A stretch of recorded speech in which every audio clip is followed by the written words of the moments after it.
Bonjour, mesdames et messieurs. Commençons par cette information.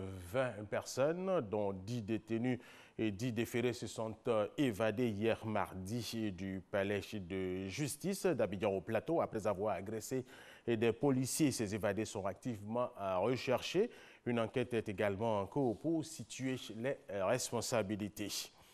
L'opération de remboursement des souscripteurs des sociétés d'agrobusiness initiée par le gouvernement en mars dernier se poursuit dans les banques. Sur 17 400 personnes enrôlées par les banques, 11 382 souscripteurs ont été payés à plus de 11 milliards de francs CFA sur environ 24 milliards et 600 millions de francs CFA disponibles sur les comptes des structures d'agrobusiness. Francis Boifo.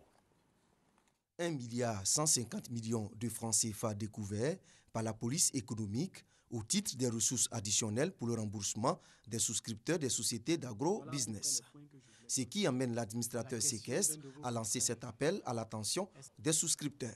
Nous invitons l'ensemble des souscripteurs à pouvoir se faire enregistrer sur le site agrobusiness.ci de sorte de nous permettre, de pouvoir clôturer au moins l'enregistrement des souscripteurs au titre des plaintes réclamations et également l'enregistrement des souscripteurs au titre des retardataires. Et aujourd'hui, la date que nous avons retenue, ensemble avec les représentants des souscripteurs lors de notre séance de travail de la semaine dernière, c'est la date du 20 août 2017. Nous encourageons les banques à poursuivre le processus puisque c'est auprès d'elles que les souscripteurs se présentent.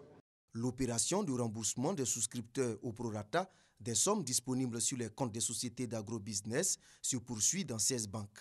L'administrateur séquestre fait le point 6 mois après le lancement du processus. Sur les 48 296 souscripteurs que nous, on a planifié en remboursement, on a aujourd'hui 17 400 souscripteurs qui représentent à peu près un tiers des souscripteurs qui ont été enrôlés par les banques et qui s'attendent à être payés à hauteur de 13 milliards 523 millions 194 778 francs.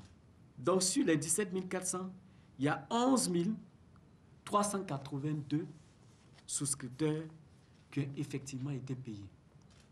Donc ça représente 23,57% des 48 296 souscripteurs que nous avions programmés. 48 296 personnes sont concernées par le phénomène d'agro-business. Elles ont investi plus de 100 milliards 500 millions de francs CFA, dont plus de 24 milliards 500 millions saisis sur les comptes des sociétés d'agro-business par le gouvernement en janvier dernier. L'athlète ivoirienne Marie-Josée Chitalou, déjà médaillée d'argent aux 100 mètres, est en route pour une autre médaille. Aux 200 mètres, elle s'est qualifiée pour les demi-finales hier mardi au Mondiaux d'athlétisme à Londres en pulvérisant toutes ses concurrentes. Elle a terminé première en 22,70. Autre information, la coalition du candidat de l'opposition à l'élection présidentielle, Kenyan Raila Odinga, a annoncé ce mercredi à la presse qu'elle a rejeté les résultats provisoires diffusés par la commission électorale et donnant une avance au chef de l'État sortant, Uhuru Kenyatta, un des principaux responsables de la coalition. Le sénateur James Orengo a appelé la population à rejeter ces résultats.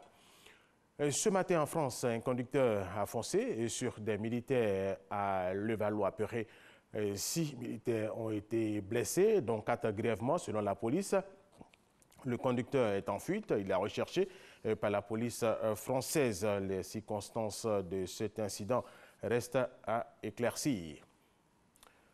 La Corée du Nord a déclaré ce mercredi qu'elle envisage de tirer des missiles balistiques à portée intermédiaire vers les bases américaines de l'île de Guam dans le Pacifique. Cette menace intervient quelques heures après la déclaration du président américain Donald Trump qui a promis le feu à la Corée du Nord si cette dernière continuait de menacer les États-Unis d'Amérique sur fond de développement de son arsenal nucléaire.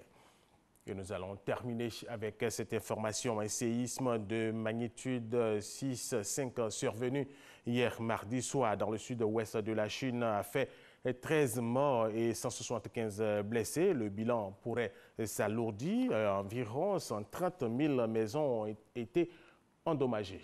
Voilà, c'est la fin de ce flash d'information. Merci de l'avoir suivi. Je vous retrouve tout à l'heure à 13 h.